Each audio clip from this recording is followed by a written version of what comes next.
If you have an August BadgerCare Plus renewal date, now is your time to act. The state of Wisconsin is going through this period of Medicaid unwinding, redetermining everybody's eligibility to stay connected for Medicaid or a BadgerCare Plus program. The state is not doing this all at once. They are doing it in batches. Everyone that has an action step to take was assigned a renewal date. If you have a renewal date in the month of August, now is your time to get your renewal paperwork turned back into the state of Wisconsin. There are a couple ways to do this. First of all, you can take your renewal packet that you got, complete it, and put it in the U.S. mail. You can also contact your local income maintenance consortium, and we link in the description below of how to find the consortium closest to you. Now, there is help available. You can find a helper at wiscovered.com. If you don't know your renewal date, you could also reach back out to that income maintenance consortium and ask.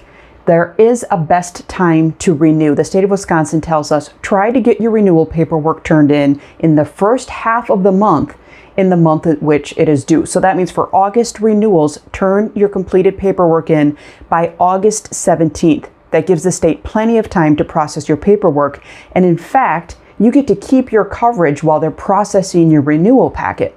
You can always turn it in by the due date, by the end of the month. So by the end of August, you can turn it in. You might not just get to keep that coverage into September while it's still being processed. Now, let's say you miss your renewal date altogether. There is a grace period. You can have up to 3 months after your renewal month to turn in your renewal packet and still have it counted as a renewal, not a new application. You, of course, would have a gap in coverage during that time. You would be asking for backdated or retroactive coverage once you turned your renewal in to try to cover some of those past months.